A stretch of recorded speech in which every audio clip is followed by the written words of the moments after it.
Good morning everyone. आज हम करने वाले हैं 18th एंड 19th ऑफ फरवरी के दोनों ही Indian and the Hindu newspaper का एनालिसिस। साथ ही में जो भी यहाँ पर आर्टिकल इस्तेमाल किए गए हैं वो यूपीएससी के सिलेबस से रिलेवेंट रखने वाले होंगे। उनका अगर किसी को इमेजेस चाहिए तो आप कमेंट बॉक्स के अंदर दिए गए लिंक से मेरे टेलीग्राम ग्रुप को ज्वाइन कर सकते हैं, जहाँ पर ये आर्टिकल आपको फ़ोटो की फॉर्म में एंड पीडीएफ की फॉर्म में दोनों ही फॉर्म्स में मिल जाते हैं। दोनों न्यूज़पेपर के अंदर कुछ आर्टिकल ऐसे होते हैं जो कॉमन आए हुए होते हैं। उन कॉमन आर्टिकल को हम किसी एक ही न्यूज़पेपर से पढ़ेंगे जिसके अंदर वो ज़्यादा डिटेल में दिए हैं। जो अलग आर्टिकल्स है, एडिटोरियल्स है, टेक्स्ट है, साइंस एंड टेक्नोलॉजी से रिलेटेड पोर्शन है, वो हम दोनों का अलग अलग देखेंगे। शुरुआत करते हैं पहले आर्टिकल से। काफ़ी इंटरेस्टिंग आर्टिकल है। कह रहा है what our ancestor genome can tell us about modern health.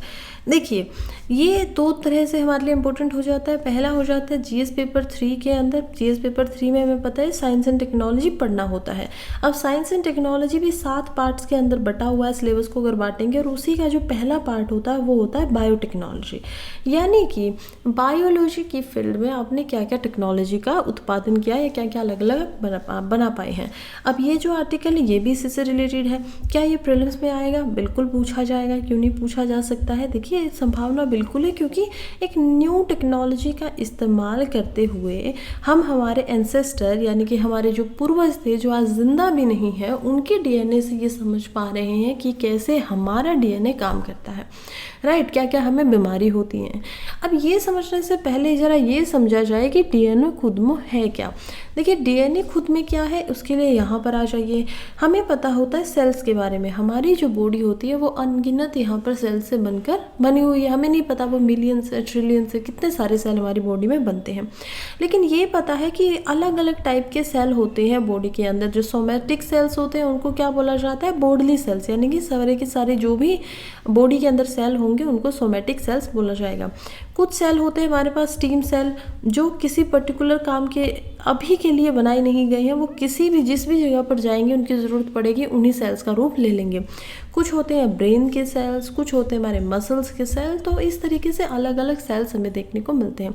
लेकिन हर सेल के अंदर होता है एक न्यूक्लियस, और ये जो न्यूक्लियस होता है इसके अंदर होते हैं क्रोमोसोम। और ये जो क्रोमोसोम होते हैं जब ये बन रहा होता है, इस क्रोमोसोम से बनता है डीएनए। तो देखिए, अब यहाँ पर आइए, डीएनए जो होते हैं उसके खुद के बेस पेयर्स होते हैं। ये या तो ए या टी के साथ बेस पेयर बनाएगा या जी या सी के साथ बेस पेयर बनाएगा। यानी कि या तो एंडानाइन एंड थियामाइन के साथ बेस पेयर होगा, और ये अलग अलग कलर से इसी वजह से डिनोट भी किए जाते हैं, क्योंकि ये बेस पेयर ऐसे ही बनते हैं।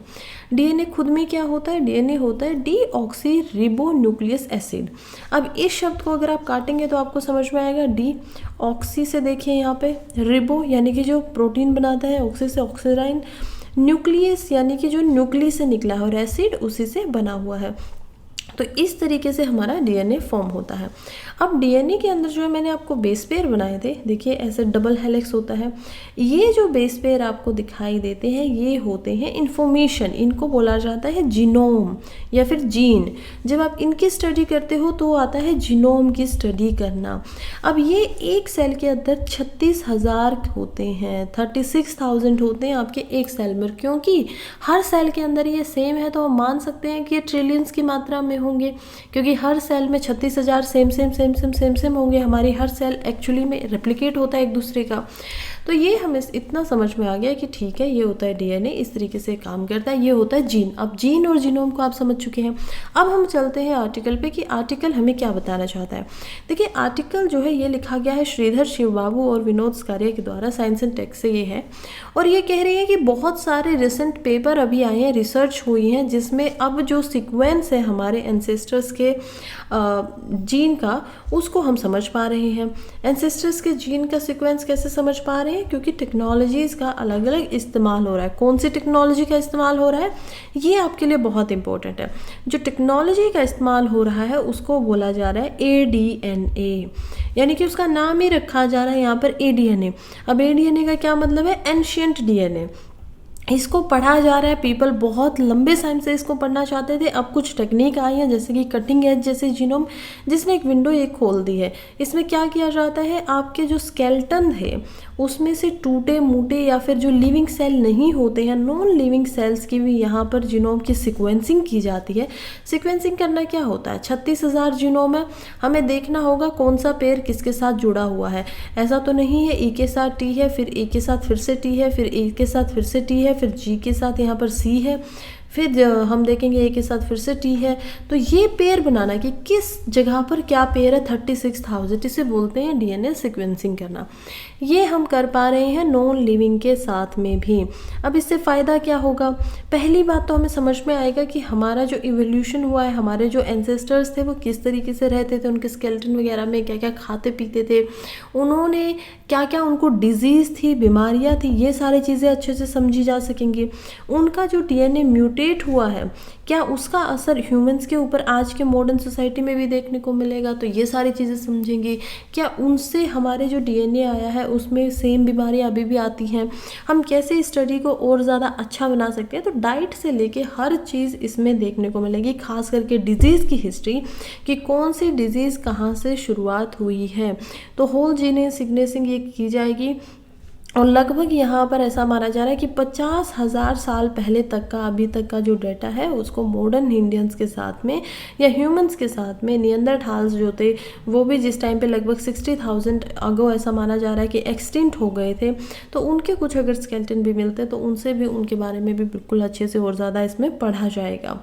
खैर, ये हमारा आज का पहला आर्टिकल था। दूसरा चलते हैं जो अगेन इम्पोर्टेंट है जीएस पेपर 3 में साइंस एंड टेक्नोलॉजी के लिए।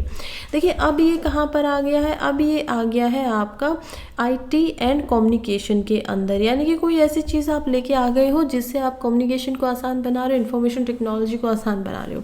अब क्या है ये ओपन एआई, ओपन एआई क्या है, एक कंपनी है। कौन सी कंपनी है, जिसने चैट जीटीपी को बनाया है। ओपन एआई जो कंपनी है उनके यहाँ पर जो आपको दिखाई देते हैं सीईओ सैम अल्टमैन, उन्होंने बताया है कि अब वो एक नया अपना मॉडल को लेकर आ रहे हैं जिसका नाम होने वाला है सोरा। अब सोरा है क्या, देखिए सोरा खुद में एक जापानीज शब्द है और इस शब्द का मतलब होता है स्काई, यानी कि आसमान। लेकिन सोरा यहाँ पर जो नाम रखा गया है, ये लिखा गया है टेक्स्ट टू वीडियो बनाने के लिए। ये एक ऐसा सॉफ्टवेयर होने वाली है जिसमें आप जो भी लिखेंगे उसकी वो वीडियो आपको बना के देगी लगभग 1 मिनट के लिए। क्या ऐसे सॉफ्टवेयर पहले नहीं होते थे, होते हैं, बिल्कुल होते हैं, लेकिन इसमें ऐसा अलग क्या है जो दूसरों से ये इतनी ज़्यादा चर्चा में आई हुई है। इसमें अलग ये है कि दूसरे जो सॉफ्टवेयर हैं, जैसे कि गूगल ने यहाँ पर एक सॉफ्टवेयर निकाला था जिसका नाम था लुमिनियर, फिर हम देखते हैं मेटा की तरफ से निकला हुआ था जिसको मेक ए वीडियो का नाम था। लेकिन ये बहुत छोटी छोटी वीडियो बनाते थे, 10-10 सेकंड की, 2-4 सेकंड्स की। सोरा जो होगी वो कम्प्लीटली यहाँ पर 1 मिनट की वीडियो बनाएगी। दूसरी बात है ये काफ़ी रियलिस्टिक वीडियो यहाँ पर बना देती है। उसको समझ पाने में शायद आप एक बार देखेंगे तो समझ पाएंगे कि ये क्या हुआ, ये सच में ये असली वीडियो है। काफ़ी फोटोजेनिक ये होती है, स्टूडियो टाइप की एडिटिंग सब कुछ करके यहाँ पर देती है। तो ये हमें समझना होगा। अब और क्या है, क्या इसके अंदर कोई गलतियां नहीं है, क्या ये पब्लिक प्लेस में आ गई है?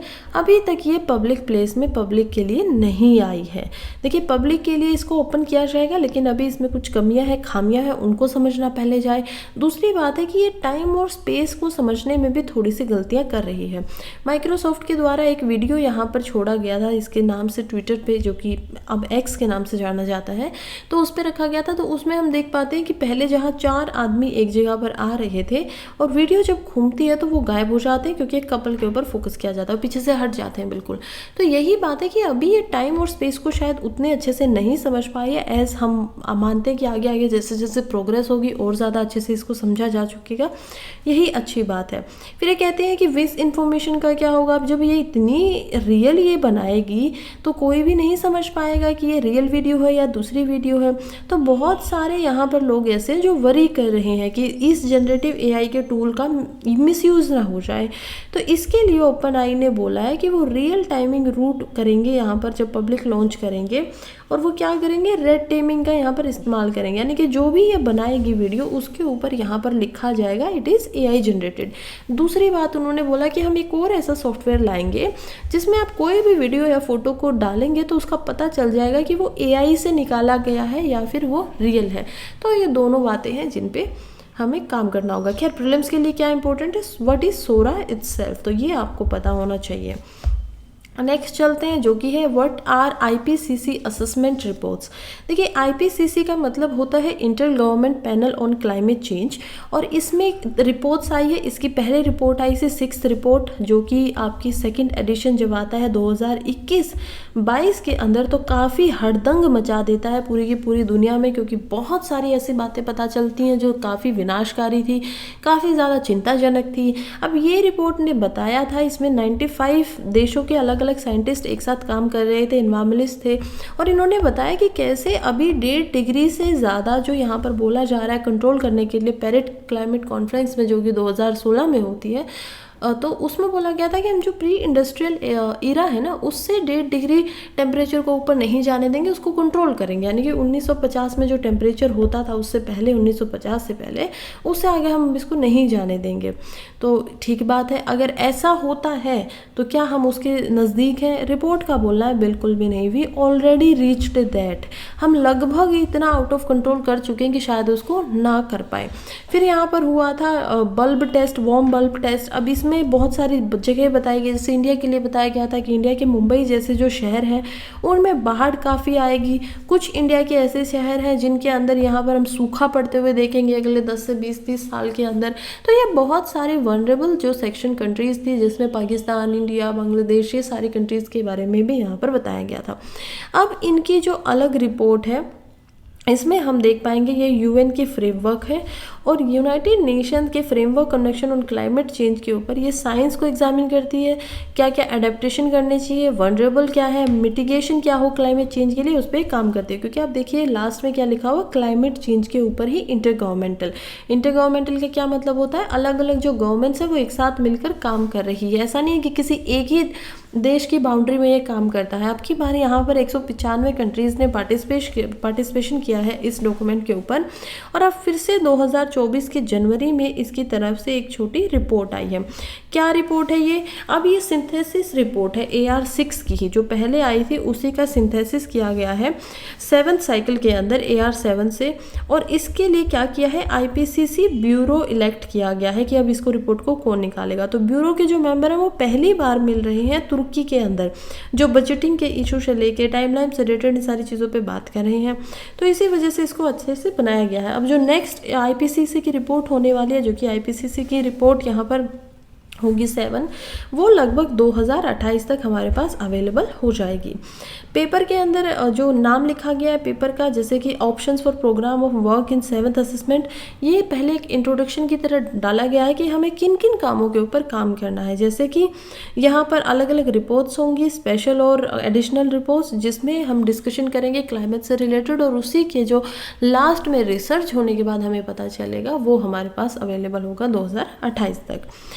अब हम चलते हैं नेक्स्ट आर्टिकल की तरफ, जो कि है bubonic plague case reported in the US should you be worried. देखिए ये इंडियन एक्सप्रेस पेज से है, और यहाँ पे कहा जा रहा है कि एक प्लेग की समस्या थी, ठीक है, और उसी का एक पहले यूरोप के अंदर ये प्लेग की बहुत बड़ी समस्या थी, जिसको ब्लैक डेथ के नाम से भी जाना जाता था। अभी यहाँ पर उसी से रिलेटेड, उसी प्लेग से रिलेटेड US के अंदर पहला एक केस वापस से आ गया है। ये कब की समस्या है? 1346 से लेकर हम 1353 तक देख जाते हैं कि इस समय पे लगभग प्लेग से देखने को मिलता है 50 मिलियन, 5 करोड़ से ज़्यादा लोगों की यहाँ पर डेथ हुई थी अकेले यूरोप के अंदर।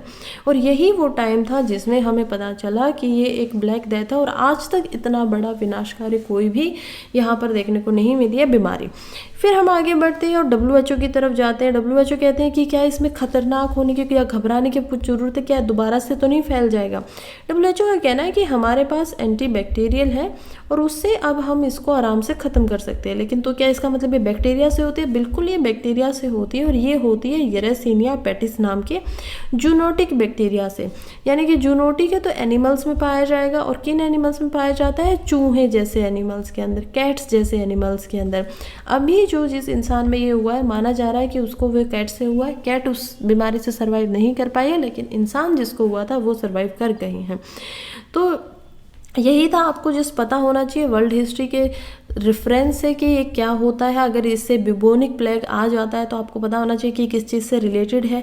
फिर बोला जाता है 3 तरीके से फैल सकता है, एनिमल के कंटेक्ट से जो खुद इन्फेक्शन उससे हो जाएगा, या फिर जो पर्सन है उसको इन्फेक्शन और उसकी जो ड्रॉपलेट्स हैं वो छींकता है, जब उसके मुंह से वो बाहर आती है तो हो सकता है कि दूसरा इंसान भी इससे इन्फेक्ट हो जाए। और तीसरा हो जाएगा बॉडली फ्लूइड से। तो ये बॉडली फ्लूइड्स जो होते हैं इनसे भी ये इन्फेक्शन जो है वो देखने को मिलता है। नेक्स्ट हम चलते हैं the general the rebel and India. देखिए यहाँ पर बात हो रही है पाकिस्तान के इलेक्शंस की, और पाकिस्तान में हमें पता है कि अभी अभी इलेक्शन ख़त्म हुए हैं। पिछले कुछ दिनों से हमारे पास जो रिपोर्ट है पाकिस्तान के इलेक्शंस की वो लगातार आ रही है, और अब हमें समझ में आया है कि पाकिस्तान में जो एक तरीके से मेजॉरिटी थी वो निकल कर नहीं आई, और जो यहाँ पर हम नवाज शरीफ को देखते हैं प्लस दूसरी तरफ इमरान खान को देखते हैं वो लगभग बराबरी के ऊपर रह गए थे। लेकिन क्योंकि इमरान खान को जेल के अंदर डाला गया है, उनको पनिशमेंट दी गई है, तो ऐसा भी माना जा रहा है कि उनको गवर्नमेंट बनाने का मौका यहाँ पर दिया ही नहीं जा रहा। प्रोटेस्ट कर रहे हैं लोग बहुत ज़्यादा सपोर्ट में। इमरान खान की जो पार्टी है पाकिस्तान के नाम से, पीटीआई के नाम से, उनको भी बोला, उनके जो सपोर्टर्स हैं वो रैलीज लेकर यहाँ पर पेशावर में प्रोटेस्ट करने लगे हैं। दूसरी तरफ हम देखते हैं कि नवाज शरीफ ने कोलिएशन में गवर्नमेंट बना लिया। किसके साथ कोलिएशन किया है? हमें पता चलता है कि यहाँ पर जरदारी के साथ ये कोलिएशन किया गया है। तो शरीफ, भुट्टो एंड जरदारी इन्होंने कंबाइन कर दिया है आर्मी के बोलने की तरफ से, और इसी वजह से अभी क्या हुआ कि इनके कंबाइन होने से इन लोगों ने गवर्नमेंट बनाई। लेकिन जो जरदारी हैं उन्होंने ऐसे, मुनीर जरदारी, उन्होंने ऐसे ही कुछ कमेंट कर दिया है यहाँ पर उनके एक्स के ऊपर यानी कि ट्विटर के ऊपर, जिससे लोग काफ़ी ज़्यादा परेशान हुए, काफ़ी ज़्यादा प्रोटेस्ट में आ गए हैं, जो कि लगभग कुछ इमरान खान के खिलाफ में था। डायरेक्टली उन्होंने नहीं बोला है, इनडायरेक्टली उन्होंने संकेत दिया, जिससे लोग परेशान हैं। अब उनके लिए प्रॉब्लम और होगी कि अब वो ट्रस्ट कैसे यहाँ पर लोगों का जीत पाएंगे। लेकिन इससे इंडिया में क्या फ़र्क पड़ता है? इससे पहले इंडिया में ये फ़र्क पड़ता है कि अब सवाल उठता है कि देखिए, आर्मी पहली बात तो क्यों चाहती है कि इमरान खान यहाँ पर प्रेसिडेंट या प्राइम मिनिस्टर ना बने, sorry not president, prime minister ना बने। क्यों चाहती है ऐसा? इसके लिए एक किताब लिखी गई थी। किताब जो लिखी गई है वो लिखी गई है, हमारे जो बेस्ट सेलिंग बुक है यहाँ पर वो है from Kargil to COP events that shook Pakistan. अब ये किताब में ये लिखी गई है नासिम जहरा के द्वारा, जो कि पाकिस्तान टीवी चैनल के डिप्लोमेट एंड स्ट्रेटेजिक है। इन्होंने अपनी किताब में बताया कि कैसे एक समय पर जो आर्मी के चीफ थे यहाँ पर आसिम मुनर, उनको आर्मी में चीफ बनाया गया था। लेकिन कुछ ही महीनों बाद, 2 से 4 महीनों बाद, इमरान खान के बोलने पर उनको एज ए आर्मी ISI का जो इस्लामिक स्पाई यहाँ पर एजेंसी है उससे हटा दिया गया। रीज़न बताया जा रहा है कि ये शुरुआत से इनकी दुश्मनी होनी शुरू हो गई थी। कारण ये बताया गया क्योंकि अमीर जो मुनीर हैं उन्होंने फर्स्ट लेडी यहाँ पर यानी इमरान खान की वाइफ के सामने भी ये डेयर की थी कि उनको बोला कि वो कहीं ना कहीं करप्शन कर रही हैं, और इवन पाकिस्तान के अंदर उस समय के प्रधानमंत्री इमरान खान को भी बोला कि वो घर में भी अपना करप्शन करते हैं, भ्रष्टाचार कर रहे हैं। इसी से रिलेटेड ऐसा माना गया कि उनको हटवा दिया गया। लेकिन अब वो बन चुके हैं जनरल ऑफ आर्मी चीफ बन गए हैं, और इसी वजह से वो नहीं चाहते हैं कि इमरान खान यहाँ पर फिर से पावर में आए। तो ये राइवलरी उनकी पहले से ही चल रही है। अब फिर से सवाल आता है कि सब कुछ समझ में आ गया, लेकिन इंडिया का इसमें क्या रोल है? इंडिया का इसमें कोई रोल नहीं है। इंडिया के लिए प्रॉब्लम हो जाती है बायलैटरल लेवल पर कि बातें करें तो किससे करें। कोएलिशन की गवर्नमेंट है, 3 कोएलिशन की गवर्नमेंट में यहाँ पर पार्टिसिपेट्स है। अब इन कोएलिशन जो होता है वो होता है एक दूसरे के साथ मिलकर यहाँ पर गवर्नमेंट बना लेना। अब कोई भी काम होगा, मान लीजिए इनकी गवर्नमेंट में टैक्सेस से रिलेटेड, सब्सिडीज से रिलेटेड, यहाँ पर कुछ और, तो ऐसे अंदाजे लगाए जा रहे हैं कि पॉलिटिकल स्टेबिलिटी नहीं रह पाएगी। ये जो कोएलिशन बनाई गई है लगातार 5 साल तक शायद ना रह पाए, और इंडिया के ऊपर इसका इफेक्ट जरूर देखने को मिलेगा, क्योंकि यहाँ पर बायलैटरल टाइज हमारी कैसी होंगी, किसके साथ इनमें अलग अलग आइडियोलॉजी के लोग जुड़े हुए हैं, वो कैसे हमारे साथ आगे हमारे जो संबंध है दोनों देशों के उन पे काम करेंगे। नेक्स्ट आर्टिकल जो है वो है ISRO latest launch why GSLV rocket is called naughty boy. देखिए अभी अभी हमें पता है कि इसरो की तरफ से इंडियन सैटेलाइट 3DS को लॉन्च किया गया है। तो इनसेट कल ही ये लॉन्च हुई है 3DS। इसका मतलब है इनसेट जो है वो एक इंडियन सैटेलाइट है जो कि यहाँ पर ऊपर जाएगी, एटमॉस्फेयर में देखेगी, एटमॉस्फेयर में क्या है, ओशन के ऊपर ज़्यादा ध्यान देने वाले, और हमारी सिक्योरिटी के लिए हमारे जो आसपास का एरिया है, पूरे इंडिया के बॉर्डर्स के एरिया, उस पर भी ये बिल्कुल देखेगी और समझेंगे कि कुछ गलत तो नहीं चल रहा है। अब यहाँ पर जिसके व्हीकल के लिए आपको सैटेलाइट्स को आसमान में पहुँचाना, तो उसको पहुँचाने के लिए किसी रॉकेट की ज़रूरत पड़ेगी, और रॉकेट को ही बोला जाता है यहाँ पे लॉन्च व्हीकल, क्योंकि रॉकेट ऊपर जाकर क्या करता है, अपने आप को हटा लेता है और सैटेलाइट को सिर्फ छोड़ देता है। अब ये जो रॉकेट इस्तेमाल किया गया है, ये किया गया है जियो सिंक्रोनस लॉन्च व्हीकल, GSLV। तो ये जियो सिंक्रोनस भी बोल सकती हो, जियो स्टेशनरी लॉन्च व्हीकल भी आप इसको बोलेंगे, जो कि ज़्यादा सही है। अब स्टेशनरी क्या होता है, मैं बहुत बार आपको यहीं पे बता चुकी हूँ कि अर्थ से 36,000 किलोमीटर पे एक ऐसी जगह है जहाँ पे अर्थ की स्पीड, और अगर आप किसी सैटेलाइट को वहाँ पर छोड़ देंगे तो उसकी स्पीड बिल्कुल सेम हो जाती है। यानी जिस स्पीड से अर्थ रोटेट कर रही है उसी स्पीड से ये जो सैटेलाइट है ये भी अर्थ के अराउंड रोटेट करेगा। ये होता है जियो स्टेशनरी की। अगर आप दोनों एक ही गति से कोई इंसान चल रहे हैं तो ये समझ पाना कि कोई चल रहा है मुश्किल हो जाएगा। दो गाड़ियां अगर सेम स्पीड से चल रही हैं तो इस गाड़ी में बैठे को लगेगा कि ये गाड़ी रुकी हुई है और इसको लगेगा कि ये गाड़ी रुकी हुई है, यानी कि चलती हुई दोनों को अपोजिटली दिखाई नहीं देंगी। ये होता है स्टेशनरी, और यही होता है सिंक्रोनस में चलना, यानी कि सिंक में आप काम कर रहे हो।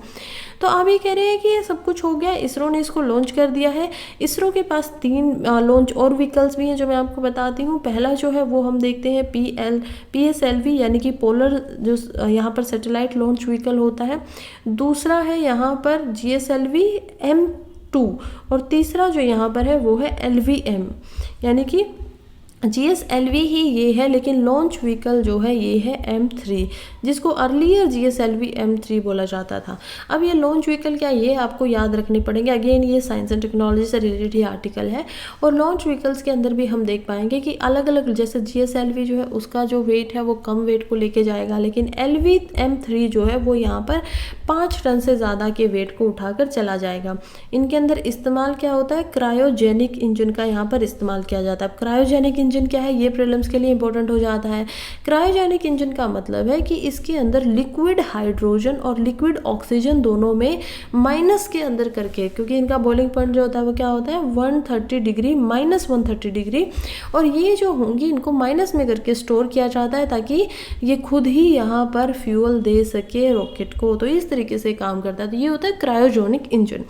अब हम समझते हैं कि ठीक है, नोटी बॉय क्यों बोला जा रहा है बाहर। कल भी हमने आर्टिकल्स में देखा कि इसका नाम क्या आया हुआ था, नोटी बॉय।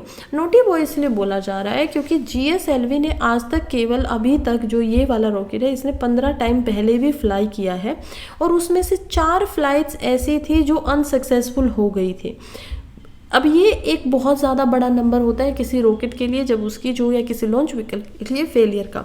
इससे अलग हमने जो PSLV से यहाँ पर फेल किया है वो केवल और केवल 2 बार हुई है फेल 60 में से। 60 लॉन्चेस में, यानी 58 लॉन्चेस उसके सक्सेसफुल थे और 2 अनसक्सेसफुल थे। LVM3 को 7 बार यहाँ पर फ्लाइट किया गया है, और वो एक बार भी यहाँ पर वो नहीं हुई है, फेलियर नहीं देखने को मिला है। इसी वजह से अभी जो रिसेंट यहाँ पर था GSLV का, वो भी 2021 में देखने को मिला, जिसमें अर्थ ऑर्बिटेशन सैटेलाइट EOS को यहाँ पर ऊपर भेजा गया, और वो 5 ही मिनट के बाद में उठने के बाद में अरेबियन सी के अंदर गिर जाती है। तो इसी वजह से इसको बोला जा रहा है नोटी बॉय, क्योंकि क्या कर रहा है, ज़्यादा अनसक्सेसफुल दिखाई दिया। तो यही है कि परफॉर्मेंस से लेकर अभी डिस्पैरेटेड कम्प्लीटली नहीं है। समस्या क्या है, समस्या यही है कि GSLV जो है वो काफ़ी पावरफुल रॉकेट है PSLV से, लेकिन PSLV फिर भी ज़्यादा सक्सेसफुल है। रीज़न क्या है इसमें, क्योंकि GSLV के अंदर हैवियर सैटेलाइट्स को भेजा जाता है। वो 2200 किलोग्राम से लेके 6000 किलोग्राम तक की हो सकती है अगर लो ऑर्बिट के अंदर उनको भेजना है तो। इसी वजह से जो प्रॉब्लम है वो आती है क्रायोजेनिक इंजन में, जो कि 3rd एंड फाइनल स्टेज में फ्लाइट को यहाँ पर पावर देता है। क्रायोजेनिक जो है वो साइंस रिलेटेड बिहेवियर है कि कैसे लो टेम्परेचर में हम इनको, जो गैसेस है हमारी, उनको लिक्विड फॉर्म में रख सकते हैं। तो एफिशिएंट हाइड्रोजन जैसे कि सबसे एफिशिएंट रॉकेट फ्यूल है वो ऑलरेडी मैं बता ही चुकी हूँ। तो यही प्रॉब्लम आती है कि ये जो GSLV के अंदर क्रायोजेनिक इंजन इस्तेमाल होता है, इसमें हम देख पाते हैं कि जब ये लास्ट में फ्यूल देता है, लास्ट के समय में वहाँ पर प्रॉब्लम होना ज़्यादा ऐसा लगता है कि हो सकती है। खास करके जो डील है, अभी हमने खुद के क्रायोजेनिक बना लिए। पहले ये जो बनाए गए थे वो सिर्फ और सिर्फ रशिया के अंदर इस इंजन को बनाया गया था, जिसे हमें खरीदना पड़ता था, लेकिन इसरो ने खुद की टेक्नोलॉजी से अपना खुद का क्रायोजेनिक इंजन जो है वो बना लिया, जो कि हमें सस्ता भी पड़ता है जब हम ऊपर भेजते हैं। वैसे फ्यूल से भी काफ़ी ये चीप होता है, यानी कि सस्ता होता है। अब हम चलते हैं नेक्स्ट आर्टिकल की तरफ, जो कि है 7 cheetahs born in Kuno, challenges and wild versus protected debate. देखिए क्या हुआ है, हमें पता है कि अफ्रीका जो कॉन्टिनेंट है, वहाँ से 1 साल पहले क्या हुआ था, चीता का ट्रांसलोकेशन किया गया था। अब ये ट्रांसलोकेशन कहाँ किया गया था, अफ्रीका के नामीबिया देश से इंडिया के कुनु नेशनल पार्क के अंदर। कुनु नेशनल पार्क कहाँ है, मध्य प्रदेश के अंदर। तो यहाँ पर ट्रांसलोकेशन होता है। ये पहला कॉन्टिनेंटल ट्रांसलोकेशन भी था पूरे वर्ल्ड का, यानी कि एक कॉन्टिनेंट से दूसरे कॉन्टिनेंट पे क्या किया गया था, चीता को या किसी भी एनिमल्स को भेजा गया था। अब इनमें से आने के बाद में पहले ही साल में हम देखते हैं 7 चीताज जो है उनकी डेथ हो जाती है, अलग अलग कारणों की वजह से। किसी के गले में जो फर थे उनसे ये हो जाता है, जब मीटर्स वगैरह लगाए जाते थे, कुछ पहले बीमार थे। लेकिन जो जिंदा बचते हैं उनमें से होती है ज्वाला नाम की एक चीता। अब ये ज्वाला नाम की चीता ने पिछले साल में 4 कब्स को, यानी कि 4 जो चीता के बच्चे हैं उनको पहले भी जन्म दिया, लेकिन उनमें से एक भी सर्वाइव नहीं कर पाया। अब इसी ज्वाला नाम की चीता ने यहाँ पर कुनो नेशनल पार्क के अंदर 7 चीताओं को फिर से जन्म दिया है। इन्हीं के ऊपर बातें की गई हैं, बार बार डिबेट आ गई कि इनको वाइल्ड में रखें या प्रोटेक्ट में रखें। पहले जो 3 चीताओं का जन्म हुआ था, यहाँ पर कब्स का जो जन्म हुआ था, उसमें हम देख पाते हैं कि 3 की डेथ हो गई थी, लेकिन 4 हुए थे। तो एक जो था वो काफ़ी वीक था, उसको ठीक रखने के लिए उसको क्या करना चाहते थे, ठीक रखना था। तो ज्वाला से उसको कुछ हफ्तों के लिए अलग किया गया और अलग करके उसको प्रोटीन वगैरह प्रोटेक्टेड एनवायरनमेंट में रखा गया। लेकिन जब कुछ हफ्तों बाद उसको ज्वाला के पास रखा गया तो उसने उसी कब्ज के ऊपर यहाँ पर अटैक कर दिया। ऐसा माना गया कि क्योंकि वो हमेशा से कैप्टिविटी के अंदर यहाँ पर जन्मी है, रही है, इसी वजह से उसको ठीक से बेबी के साथ या कब्ज के साथ कैसे व्यवहार करना है वो नहीं पता है। अब ये कह रहे हैं कि इन कब्ज को मदर के पास ही रखें या अलग कर दिया जाए। कहा जा रहा है कि चीता जो होते हैं उनकी एज ग्रुप इस तरीके से है कि जब वो छोटे होंगे, यानी कि कुछ वीक्स के होते हैं, जन्म से होते हैं, तो वो अंधे भी होते हैं, पहली बात तो ब्लाइंड भी होते हैं और काफ़ी वीक भी होते हैं। तो यही है कि चीता जो है पेशेंटली उनको, जो मदर चीता है वो उनको साफ़ करती है और उसके बाद उनको अपने साथ रखती है। फिर 3 से 4 हफ्तों के लिए क्या होता है कि चीता यहाँ पर शिकार के लिए चली जाती है और उनकी जगह लोकेशंस बदलती रहती है। तब तक ये मदर चीता के साथ कहीं में भी नहीं जाते हैं। उसके बाद 5 से 6 हफ्ते होने के बाद ये भी यहाँ पर क्या करने लगते हैं, हंटिंग सीखने के लिए जाने लगते हैं। और यही टाइम होता है कि मदर चीता इनको हंटिंग्स नेचुरली सिखा पाती है कि कैसे तुमको अपना सर्वाइवल आगे करना है। इनमें से बहुत कम चीता ऐसे होते हैं जो बच पाते हैं सर्वाइव। ऐसा माना गया 10 में से केवल एक ही चीते का ऐसा रेट है जो सर्वाइव इस स्टेज के बाद में कर पाएगा, और उसके बाद में हम इनको देखेंगे। अभी फ़िलहाल क्या है, प्रोटोकॉल लिए जा रहे हैं। 8 से 2 महीने के जब ये हो जाएंगे तो इनको वैक्सीनेशन दे दिया जाएगा। इनको बचाने की पूरी कोशिशें की जाएंगी, अच्छे से इनका ध्यान रखा जाएगा। पिछली बार में भी ऐसा मान गया कि चीता जब फर्स्ट टाइम मदर बनती हैं तो उनके कब्ज़ शायद पूरे के पूरों की ही डेथ हो जाती है, बहुत मुश्किल होता है उनको बचा पाना। तो यही है। अब ये कहाँ से हम इतनी सारी इन्फॉर्मेशन लेके आ रहे हैं, ये इन्फॉर्मेशन हमें पता चलती है चीता कंजर्वेशन फंड से, जिसमें हमें पता भी चला कि जन्म के टाइम पे इनका वेट 8 से 10 पाउंड के बीच का होता है। अभी कहते हैं कि अभी इंटरवेन करने की कोई ज़रूरत नहीं है। ज्वाला ने पहले जो लीटर थे वो मार्च में इस साल ही, इससे पिछला जो साल था उस दिन उनको जन्म दिया था, पार्क में उनको जन्म दिया था। तो इंटरवेन ना करें, बस एक काम कर दीजिए कि इनको ज़्यादा स्ट्रेस मत दो। स्ट्रेस ना देने का क्या मतलब, स्ट्रेस होगा ह्यूमन एक्टिविटीज़ की वजह से। जब हम इनके आसपास घूमेंगे तो जितने भी यहाँ पर विजिटर्स आते हैं नेशनल पार्क के अंदर, पहली बात तो उनको क्या करो, आना कुछ समय के लिए प्रोहिबिट कर दो। प्रोहिबिट करेंगे यानी कि रोक लगा देंगे तो आ ही नहीं पाएंगे, तो ये ऑटोमेटिकली क्या होगा, प्रोटेक्टेड यहाँ पर रह पाएंगे। तो सर्वाइवल के चांसेस भी कम है। Challenges for cheetah, reintroduction into unfenced protected area by metropolitan initiative. इन्होंने भी बताया कि सर्वाइवल जो है वो काफ़ी यहाँ पर नेसेसरी रखना पड़ेगा, ध्यान रखना पड़ेगा, क्योंकि चांसेस कम होते हैं, राइट। हमने समझा इस चीज़ को। ये कहते हैं कि कुछ समय के बाद जब ये 2 महीने के हो जाएंगे तो इनके साथ अलग अलग जो विटामिन्स होती हैं, पोटेशियम्स होते हैं, न्यूट्रिशंस होते हैं, तो अलग जो न्यूट्रिशंस है उनको हमें इनको देना चाहिए ताकि इनकी आई साइट भी अच्छी हो सके, आँखों की देखने की जो रोशनी है वो भी यहाँ पर अच्छी हो सके। और उसके लिए क्या होगा कि इनको कुछ समय के लिए प्रोटेक्टेड एरिया के अंदर ही रखा जाएगा और उसके बाद इनको वाइल्ड में छोड़ दिया जाएगा जब ये तैयार हो जाएंगे। नेक्स्ट आर्टिकल की तरफ बढ़ते हैं, जो कि है the enormity of Indian electorate and state wide variance. देखिए बहुत ज़्यादा हमें पता है इलेक्टोरेट जो है वो बहुत बड़े हैं, इसी वजह से इनॉर्मियस साइज़ है और उनके अलग अलग यहाँ पर ग्राफ दिए गए हैं। पहले में आप देख पाएंगे मैप 1 दिखाता है ऐसे स्टेट्स को हमारी को जिनमें अलग अलग कंट्रीज़ जितने इलेक्टोरेट हैं यानी कि वोटर हैं जो वोट देने वाले हैं। जैसे कि जम्मू एंड कश्मीर की बात करें और लद्दाख की बात करें तो जितनी वोट्स यहाँ पर मेडागास्कर के अंदर है उतनी वोट यहाँ पर भी है। अगर हम बात करते हैं पंजाब की तो देख पाएंगे कि पंजाब के अंदर जितने इलेक्टोरेट हैं यहाँ पर उतने उज्बेकिस्तान के अंदर है, पूरी कंट्री के अंदर है। जितने हरियाणा के अंदर हैं उतने रोमानिया के अंदर हैं, यानी कि जितने वोटर यहाँ पर वोट डालेंगे रोमानिया की पूरी कंट्री में उतने अकेले यहाँ पर वोट डाल देंगे हरियाणा की स्टेट से। अगर हम बात करें राजस्थान की तो यूके जितनी वहाँ पर पॉपुलेशन है, ब्राज़ील जिसमें कि वर्ल्ड की 7th लार्जेस्ट पॉपुलेशन सिटी है, ये 7वें नंबर पे आती है, सबसे ज़्यादा पॉपुलेशन इसमें है, उसके अंदर हम देख पाएंगे कि यूपी जितने लोग यहाँ पर हैं। महाराष्ट्र में मैक्सिको जितने हैं, गुजरात में थाईलैंड जितने हैं, कर्नाटक यहाँ पे गोवा में बहरीन को हम देख पाएंगे और केरला में साउथ अफ्रीका को देख पाएंगे। ऐसे ही बहुत सारे अलग अलग हमारे जो स्टेट है उनको हम देखेंगे कि कैसे अलग अलग कंट्रीज़ के जितने उनके अंदर वोटर्स की नंबर है। फिर बात करते हैं कि स्टेट वाइज जो एवरेज नंबर है वोटर्स के लिए, एक एमपी के लिए कितने वोटर यहाँ पर वोट देंगे वो भी अलग अलग है। हमें पता है हमारी जो कॉन्स्टिट्यूएंसीज होती है उनको इस प्रकार से बांटा जाता है पॉपुलेशन के हिसाब से कि हर कॉन्स्टिट्यूएंसी जैसे कि राजस्थान है और महाराष्ट्र है, इनमें से सेम एमपी या सेम जो अमाउंट ऑफ यहाँ पर कॉन्स्टिट्यूएंसी है पॉपुलेशन के हिसाब से वो निकल कर आ जाए। हालांकि सेम एमपी तो नहीं निकल कर आते हैं, लेकिन जितने रेशो में यहाँ पर पॉपुलेशन के हिसाब से एमपी निकल रहे थे उतने ही यूपी में अगर क्योंकि पॉपुलेशन ज़्यादा है तो 10 एमपी या 4 एमपी यहाँ पर फालतू निकल कर आएंगे। नेक्स्ट हम देखते हैं कि क्या है कि राजस्थान में लगभग 20 लाख ऐसे लोग होंगे जो एक एमपी को चुनाव करेंगे, बनाएंगे मेंबर ऑफ पार्लियामेंट को। यूपी में ये आंकड़ा होगा 18 लाख तक का। सबसे ज़्यादा हम देख पाएंगे केरला के अंदर भी काफ़ी अमाउंट है, तमिलनाडु में भी 15 लाख से ऊपर है, त्रिपुरा भी ज़्यादा यहाँ पर दे रहा है।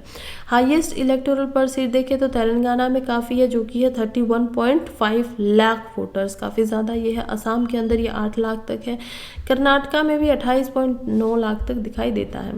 फिर प्रेजेंट में सीट देखी गई है कि अगर 2026 तक आज जी तो हमारी सीट से 543 सीट है लोकसभा के अंदर और राज्यसभा के अंदर दोनों को मिलाकर, नहीं सॉरी, लोकसभा के अंदर कितनी है 543 सीट्स हैं और हमारी राज्यसभा के अंदर कितनी होती हैं 250 सीट्स होती हैं। पहले कितनी होती थी 252 होती थी, लेकिन क्योंकि एंग्लो इंडियंस को यहाँ पर हटा दिया गया है तो रिजर्वेशन खत्म कर दिया, कितना है 250 है।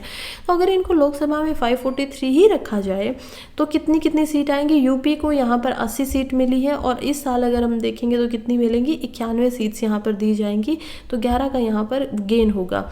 अगर हम देखें कि इस नंबर को बढ़ा दिया जाए जो कि प्रोजेक्ट है कि 848 करना चाहते हैं पॉपुलेशन के हिसाब से 2026 में, तो अगर ये पॉपुलेशन के प्रोजेक्शन होगा तो यूपी की जो सीट्स 80 थी वो बढ़कर हो जाएंगी 143 और नेट गेन कितने का होगा 63 का। तो काफ़ी ज़्यादा यहाँ पर सीट बढ़ेंगी हर स्टेट से। नेक्स्ट आर्टिकल की तरफ चलते हैं जो कि यहाँ पर बात कर रहा है army upgraded fire power in eastern Arunachal near LAC। देखिए क्या बात की जा रही है यहाँ पर, आर्मी जो हमारी है इंडियन आर्मी, उन्होंने फायर पावर को अरुणाचल प्रदेश के साथ में M77 जो है हॉजी वाटर और चिनोक हेलीकॉप्टर्स के साथ में यहाँ पर बढ़ा दिया है। तो क्या किया, सिक्योरिटी के लिए बढ़ाया। अभी इंडियन आर्मी ने एम्पलीफाई कर दिया है, हमारा जो कॉम्बैट लड़ने की जो हमारी क्षमता है उसको और ज़्यादा बढ़ा दिया है। खास करके अरुणाचल प्रदेश में स्ट्रेटेजिक इंडक्शन का इस्तेमाल किया है, फायर आर्म्स यहाँ पर इस्तेमाल होंगी। इनको सप्लीमेंट किया गया है CH-47F1 के द्वारा, जिनको चिनूक हैवी लिफ्ट हेलीकॉप्टर के नाम से भी जाना जाता है। इसको आप याद कर लीजिएगा। M7777 क्या होता है, अल्ट्रा नाइट ये हाउजर है और ये दो शब्द आप प्रीलिम्स के लिए इंपॉर्टेंट है, जिनको आपको पता होना चाहिए, क्योंकि साइंस एंड टेक को डिफेंस का जो हमारा पोर्शन होता है उसमें हम इसको देख पाते हैं, तो डिफेंस के अंदर हमें ये पता होना चाहिए। फिर की पॉइंट्स के ऊपर अगर देखूँ तो देखिए जो M777 है ये 155 mm यहाँ पर हम देख पाएंगे है, और इसमें 39 कैलिबर है, आर्टिलरी गन्स इसमें लगी हुई हैं, 39 गन्स यहाँ पर। क्योंकि ये लाइट वेटेड है, इसमें सिर्फ 4 टन का ही वजन है, तो इसी वजह से इसकी जो फायर करने की फ्लेक्सिबिलिटी है आर्मी के पास से उसको भी इसको काफ़ी बढ़ा दिया है, ज़्यादा अच्छे से इसमें फायर आगे किया जा सकता है। 2020 से लेके 2023 तक ऐसे 9 हेलीपैड बना दिए गए हैं। हेलीपैड क्या होता है, जहाँ पर हमारा जो हेलीकॉप्टर्स होते हैं वो उतरते हैं आते हैं, तो ऐसे 9 हेलीकॉप्टर बना दिए गए हैं आर्मी के द्वारा अलग अलग जगहों पे, जो कि जिनका टेरेन जो है वो काफ़ी डिफ़िकल्ट है। इसमें 5 ऐसे हेलीकॉप्टर जिनको चिंकुंग स्टैंडर्ड के ऊपर बनाया गया है, और 3 जो है वो यहाँ पर लोहित के अंदर बनाए गए हैं, जो कि हम देख पाएंगे उत्तराखंड में दिबांग और अंजो। इंडियन आर्मी ने ये भी शोकेस किया है कि उनकी जो ड्रिल ऑपरेशन है M777S वो 105 mm इंडियन फील्ड गन के साथ भी यहाँ पर आ सकती हैं, तो गन्स का यहाँ पर इस्तेमाल हुआ है। मॉडर्न कम्युनिकेशन इंफ्रास्ट्रक्चर को भी इससे बढ़ेगा। रिमोट और एरियाज़ के अंदर, ऐसे एरियाज़ में जहाँ पर सैटेलाइट्स के टर्मिनल से नहीं पहुँच पाते हैं सैटेलाइट, वहाँ पर यहाँ पर जाया जाएगा। मैन पोर्टेबल कम्युनिकेशन आसान हो जाएंगी, आपको पहाड़ चढ़कर नहीं जाना पड़ेगा, आप इसमें बैठकर आराम तक जा सकते हैं, फॉरवर्ड एरिया में आगे बढ़ सकते हैं। अभी के लिए Indian air force 15 Chinook heavy lift helicopters को यहाँ पर मैनेज करती है, ऑपरेट करती हैं। हेलीकॉप्टर्स को लिफ्ट किया जाता है, खास करके जो अभी बोइंग विया जो है, बोइंग यहाँ पर एक यूएसए की कंपनी है जो हेलीकॉप्टर्स बनाती है, और यूएस गवर्नमेंट की फॉरेन मिलिट्री सेल्स प्रोग्राम के अंदर भी वहाँ से भी नेगोशिएशन हो रही है कि 7 और हेलीकॉप्टर्स को हम खरीदेंगे जो कि चिनकोंग्स होंगे।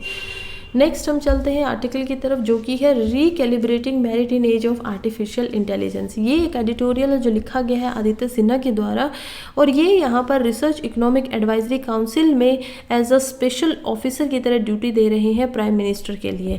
ये क्या कह रहे हैं कि रीकैलिब्रेटिंग मेरिट, देखिए कह रहे हैं कि जो मेरिटोक्रेसी होता है ना, यानी कि मेरिट के हिसाब से आप में कितनी क्षमता है, आपके अंदर कितने गुण हैं, उसी के हिसाब से आपको कुछ काम मिलेगा, आप उसी हिसाब से आगे बढ़ेंगे। ये जो कंसेप्ट है मेरिटोक्रेसी का, ये इंडिविजुअल के लिए बहुत अच्छा है, क्योंकि ये उसकी एबिलिटीज़ को दिखाता है, उसकी क्षमताएं क्या हैं। वो अगर ज़्यादा मेहनत करेगा, हार्डवर्क करेगा, तो उसका सोशल स्टेटस से उसको कोई फ़र्क नहीं पड़ेगा, वो कहीं से भी उठकर कहीं पर भी जा सकता है। लेकिन ये हाईली डिबेटेड टॉपिक है। अभी जैसे जैसे आर्टिफिशियल इंटेलिजेंस के अंदर टेक्नोलॉजीज़ का एडवांसमेंट हो रहा है, तो देखा जा रहा है कि जो मेरिट और जो स्ट्रक्चर है मेरिटोक्रेसी का, वो भी एक क्वेश्चन में आ गया है। उसकी क्या डेफिनेशन है, उस पर भी सवाल उठ गया है, क्योंकि ये आर्टिकल ही में ही ये बताया जा रहा है कि कैसे एआई ने काफ़ी ज़्यादा डिस्टर्ब कर दिया है मेरिटोक्रेसी को। यानी कि क्योंकि अभी सामने से अगर आप सोचिए, यहाँ पर बात की गई है मेरिटोक्रेसी की, जिसमें बहुत सारे वेरियस थिंकर्स का भी एग्जाम्पल दिया गया है। जैसे कि एक किताब बताते हैं एक बुक यहाँ पर क्या बताई गई है, ब्रिटिश सोशोलॉजिस्ट के द्वारा लिखी गई है, जो कि है the rise of the meritocracy 1958 के अंदर। और इसी में बताते हैं कि 2024 तक एक ऐसी सोसाइटी होगी जिसमें यहाँ पर इंटेलिजेंस ही सबसे ज़्यादा काम करेगी, यानी कि एआई वगैरह के द्वारा ज़्यादा काम होगा और ह्यूमंस इससे पीछे रह जाएंगे। कन्वेंशनल अंडरस्टैंडिंग है थोड़ी सी, ब्रिटिश सोशलिस्ट माइकल यंग यहाँ पर वॉर्म भी करते हैं कि कितना ज़्यादा जो ये मेरिटोक्रेटिक वर्ल्ड है उसमें डायसोफियम देखने को मिलेगा। और माइकल सैंडल इसकी क्रिटिक को अलग तरीके से देखते हैं। वो कहते हैं कि जो पोस्ट स्ट्रक्चरलिस्ट पर्सपेक्टिव होगा वो चैलेंज कर रहा है डेफिनेशन को, मेजर को, कि मेरिट को मेजर कैसे करें। अब तो हम नॉर्मल ह्यूमंस के बीच में कोई एग्जाम करवा देते हैं और उसके बाद जो यहाँ पर आता है सबसे ऊपर आता है उसी को हम किसी काम के लिए दे देते हैं। फॉर एग्जांपल आप लोग यूपीएससी की तैयारी करें तो आप भी जब एग्जाम देंगे और आपकी जो रैंक आएगी तो उसी हिसाब से आपको मिलेगा। तो ये मेरिटोक्रेसी है। लेकिन अब क्या हो रहा है कि अपोजिट व्यू यही है जो कि आर्डर वुल्बरीज के द्वारा लिखा गया है। वो कहते हैं कि प्रैक्टिकल इवोल्यूशन होना ही चाहिए और जो ये रिफॉर्म है ये कहीं ना कहीं हमें मेरिटोक्रेसी की जो हमारी मेरिट हम जिस तरीके से उसको मेज़र करते हैं उसमें बांटना पड़ेगा, क्योंकि एआई तो आपसे हमेशा ही आगे रहने वाली है। वो तो आपसे ज़्यादा अच्छा आर्टिकल भी लिख पाएगी, वो तो ह्यूमंस। क्योंकि देखिए अब क्या होगा, यहाँ पर एक कंसेप्ट को समझिए। हम कहते हैं कि एआई से ज़्यादा हम ही ने बनाया तो ह्यूमंस उससे ज़्यादा अच्छे क्रिएटिविटी के अंदर उससे ज़्यादा अच्छे, बिल्कुल सही बात है। लेकिन ह्यूमंस के अंदर भी कुछ परसेंट ऑफ ह्यूमंस ऐसे हैं जो अच्छे हैं, कुछ परसेंट, और बचे हुए जो 97 से 98% है, क्या वो उतने अच्छे क्रिएटिविटी में नहीं है। लेकिन एआई का क्या होगा कि एआई जो होगी, वो जितनी भी एआई होगी, चाहे वो 2 हो, 4 हो, 8 हो, 10 हो, 10 लाख हो, वो सभी के सभी यहाँ पर बिल्कुल सेम मात्रा के अंदर इंटेलिजेंस को रखते होंगे। ह्यूमंस के अंदर सेम मात्रा में इंटेलिजेंस नहीं होती है। यही एक बात है जो हमें थोड़ा सा पिछोड़ देती है, जो हमें पीछे कर देती है। अब कैसे कैसे यहाँ पर ट्रेडिशनल कंसेप्ट को डिस्टर्ब कर सकती है। एआई के अंदर ये कैपेसिटी है कि वो ह्यूमन एबिलिटीज़ को खास करके जब भी वो कोई टास्क करती है, काम करती है, तो उसके अंदर क्या कर सकती है, नीचे दिखा सकती है। जैसे कि अभी साइन आईक्यू की सोरा जो है वो पोइट्री लिख लेती है, डेमोन्स्ट्रेट करती है कि क्रिएटिविटी केवल ह्यूमन करेक्टरिस्टिक्स अब नहीं रह गया है। पोइट्री जो है वो एआई के द्वारा भी लिखी जा सकती है। एआई के अंदर और भी यहाँ पर इंडिविजुअल एबिलिटीज़ है, जो टेक्नोलॉजी अगर आएगी तो वो क्या करेगी, अनइक्वल अपॉर्चुनिटीज़ बना देगी, यानी कि वो ज़्यादा अच्छे से प्रोफेशनली किसी काम को प्रिवलेंस किया जाएगा, कर सकेगी। हिस्टोरिकल बाइसेस भी होगी ट्रेनिंग, क्योंकि ये तो डाटा के थ्रू ट्रेन किया जा सकता है, और इसी की वजह से मार्जिनलाइजेशन भी देखने को मिलेगा। जो ह्यूमंस है उनकी कुछ क्षेत्रों में से यहाँ पर जॉब भी चली जाएगी। तो यही है कि एआई का जो नाम है एल्गोरिदम का, उसको भी ब्लैक बॉक्स के नेचर से देखा जाता है, जिसका क्या मतलब है कि इसका जो क्राइटेरिया है जजमेंट का, वो उसमें ट्रांसपेरेंसी की भी कमी है, क्योंकि उसको जिसने बनाया है एल्गोरिदम में सिर्फ वही इसको समझ पाता है, या कुछ परसेंट ऑफ पीपल ह्यूमंस ऐसे हैं जो उसको समझ पाएंगे अगर उसको दिखाया जाएगा तो। लेकिन क्योंकि इसको दिखाया नहीं जा रहा, तो यहाँ पर ट्रांसपेरेंसी से रिलेटेड या इक्विटी से रिलेटेड समस्याएं और ज़्यादा आती हैं। अभी नई नई टेक जाइंट्स बन रही है जो बहुत सारा डाटा, वास्ट डाटा ऐसा है जिसको एआई को दे रही हैं, और जो डेफिनेशन है मेरिट की, वो अभी फेवर में समझ में नहीं आ रही है कि कैसे ह्यूमंस के अंदर यहाँ पर हम मेरिटोक्रेसी जो पूरा का पूरा स्ट्रक्चर काम करता था वो कैसे काम करेगा, क्या उसमें भी रिफॉर्म लाना पड़ेगा। तो यही बात है कि बिल्कुल रीथिंक करना पड़ेगा, हम लोगों को दोबारा सोचना पड़ेगा कि मेरिट को अब डिफाइन कैसे करें, और ह्यूमन कैपेबिलिटीज़ के साथ साथ में ये जो इनइक्वालिटी है वो ना होने दें, और एआई का भी यहाँ पर ज़्यादा से ज़्यादा काम हो सके। नेक्स्ट आर्टिकल की तरफ बढ़ते हैं, जो कि है इनकम नॉट एमएसपी। देखिए, लिखा गया है बाय अशोक गुलाटी, और ये कहती है कि कैसे इनकम्स बढ़ानी पड़ेंगी फार्मर्स की, और जो पॉलिसी और प्रैक्टिसेस है उसके गैप को खत्म करना पड़ेगा। प्रोटेस्ट को ये कहते हैं कि एमएसपी के लिए प्रोटेस्ट हो रहा है, मिनिमम सपोर्ट प्राइस के लिए, लेकिन असली समस्या यहाँ पर इनकम से रिलेटेड है। ये कह रहे हैं कि जो पंजाब प्रोटेस्ट में यहाँ पर पंजाब से फार्मर्स आ रहे हैं दिल्ली के बॉर्डर्स के ऊपर, और 12 चीज़ें वो यहाँ पर डिमांड कर रहे हैं। सबसे पहली जो उनकी मुख्य डिमांड है वो है एमएसपी से रिलेटेड। एमएसपी के बाद में वो लोन को माफ़ करने की बातें कह रहे हैं, पेंशन देने की बातें कह रहे हैं, इसके अलावा कुछ सोशियो इकोनॉमिक इश्यूज़ भी हैं जिनको उठा रहे हैं। अब ये दिखाता है कि हमारे जो एग्रीकल्चर से रिलेटेड सोशियो इकोनॉमिक इश्यूज़ हैं, वो तो पॉलिसीज़ भी जो हैं वो उनको निकाल नहीं पाती है, उनसे अच्छी तरीके से उनको ख़त्म नहीं कर पा रही है समस्याओं को। तो फार्मर्स प्राइमरली यही करेगा ना कि अपनी इनकम को हायर इनकम करना चाहेगा, खासकर कुछ ऐसी सर्टेन अर्निंग करना चाहेगा जो इंडियन इकनॉमी के ऊपर प्रेशर ना डाले। दूसरी बात ऐसी है कि उसके और उसकी फैमिली के लिए वो सफिशेंट हो पाए, तो यही सब चाहते हैं। अभी मेन पॉइंट में भी अगर हम देखें तो मेन पॉइंट क्या है फार्मर्स का, मेन पॉइंट यही है सबसे ज़्यादा कि एमएसपी दो, और जो यहाँ पर स्वामीनाथन कमीशन था उसके अकॉर्डिंग एमएसपी क्या बोला गया था, एक फॉर्मूला दिया गया था जिसको हम समझेंगे C2+ में यहाँ पर जो आपका कॉस्ट आती है एग्रीकल्चर से रिलेटेड उसको। तो ये क्या है, सबसे पहले इसको समझने से पहले ये पता होना चाहिए खुद में एमएसपी क्या है और एमएसपी एक्चुअली में कैलकुलेट की कैसे जाती है। देखिए, मिनिमम सपोर्ट प्राइस जो होता है वो एक ऐसा प्राइस है जिसको गवर्नमेंट यहाँ पर गारंटी की तरह देती है और कहती है कि अगर आपसे कोई और सामान ना खरीदेगा तो हम इतने प्राइस पे आपसे कोई भी फसल ले लेंगे। अब ये लगभग 5 महीने 6 महीने पहले जब तक फसल नहीं बनाई जाती है तब तक इसको अनाउंस किया जाता है और गवर्नमेंट से यहाँ पर क्रॉप्स को फार्मर्स से ले लेती है।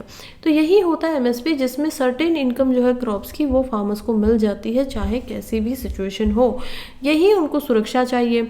अब चलते हैं स्वामीनाथन फॉर्मूला की तरफ से कि बार बार यहाँ पर स्वामीनाथन फॉर्मूला की बात हो रही है।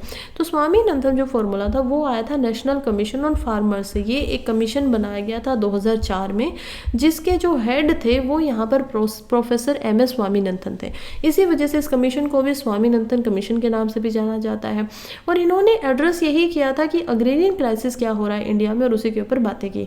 मेन रिकमेंडेशन इन्होंने एमएसपी से रिलेटेड कुछ की, जैसे कि इन्होंने बोला कि कम से कम 50% जो एमएसपी है वो यहाँ पर सम ऑफ कॉस्ट प्रोडक्शन आना चाहिए, कि कितना आपने कॉस्ट किया है, कितना आपने खर्चा किया है प्रोडक्शन पे, उसके ऊपर 50% आप उसको दे दीजिए।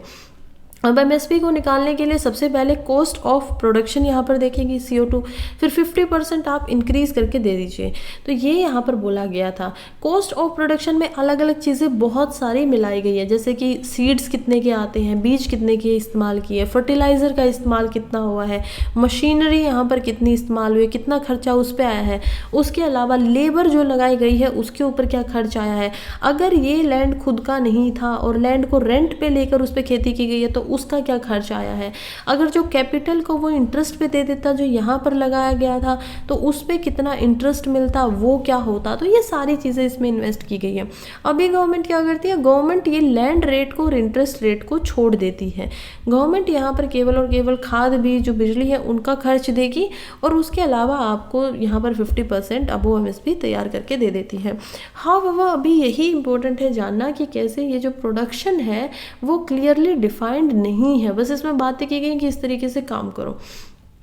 अभी करंट एमएसपी फॉर्मूला क्या है, cost of A2 plus FL, यानी कि मिनिममली यही देखा जाता है कि आपका A2 डिफरेंस कितना आ गया है, यानी कि कितना आपकी जो लेबर है फाइनेंशियल ईयर की उसमें क्या हुआ है, फिर आपने कितना यहाँ पर कॉस्ट आई है आपकी सीड से रिलेटेड।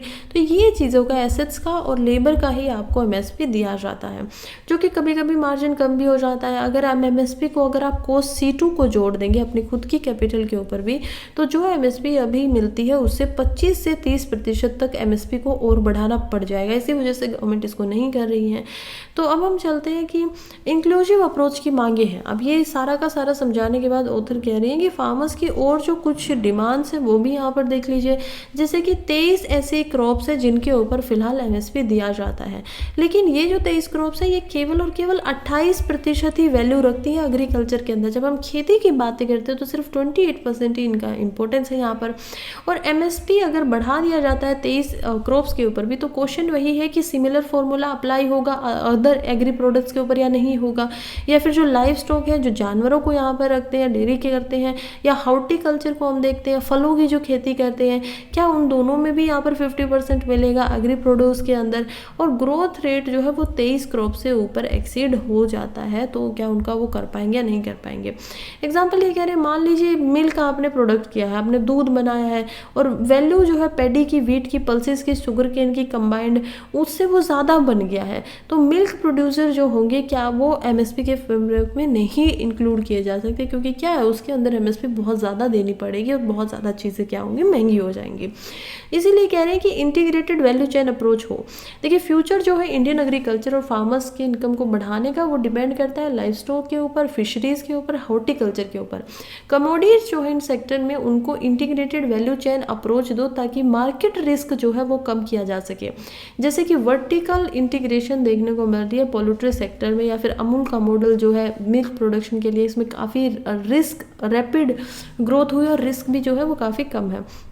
पॉलिसी एक्शंस लो, फार्मर्स की जो इनकम्स है उसके लिए पॉलिसीज़ बनानी बहुत ज़रूरत है ताकि उनका जो उत्पादन है वो इन्हेंस हो सके, बढ़ सके और एक बेटर वर्ल्ड वाइड उनको मार्केट मिले। तो की एक्शन क्या क्या करने चाहिए, जैसे कि कुछ बैन लगाए गए हैं एग्रीकल्चर के एक्सपोर्ट के ऊपर, यानी कि आप बाहर कुछ सामान ऐसे जिनको नहीं भेजोगे, शायद हो सकता है सब्सिडीज़ वगैरह के लिए हुआ है, तो उस पर से बैन को हटा दो, यानी कि फार्मर्स को देने दो ताकि उनको ज़्यादा पैसे मिले।